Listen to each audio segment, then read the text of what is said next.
Mes amis, accueillez-moi, j'arrive dans le game, dépensons l'existence au gré de notre envie.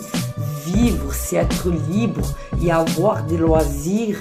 Abandonner son âme à l'attrait du plaisir, c'est chanter, s'enivrer des cieux, des bois et de l'onde, où parmi les tilleuls suivent une vierge blonde. C'est bien là le discours d'un enfant.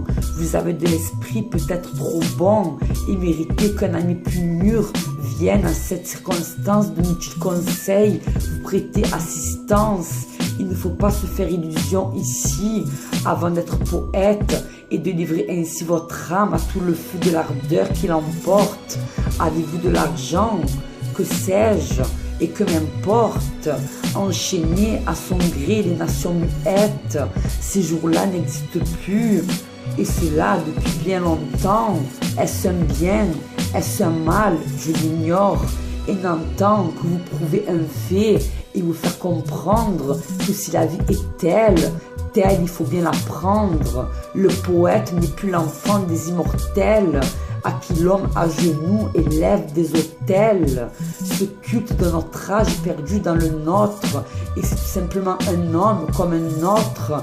Si donc vous n'avez rien travaillé pour avoir, embrasser un état, mais le tout est de savoir choisir et sans jamais regarder en arrière d'un pas ferme et hardi, poursuivre sa carrière, ce monde idéal que je m'imaginais et ces accents si lointains du corps dans les forêts et ce bel avenir et ces chants d'innocence et ce rêve doré de mon adolescence. Bref, on boit, on vit, on mange, on dort. Et l'on voit arriver des enfants qu'il faut mettre en nourrice et élever, les rides au visage et les couleurs fanées, puis les mots, puis la goutte. On vit comme cela, 50 et 60 ans et puis on meurt.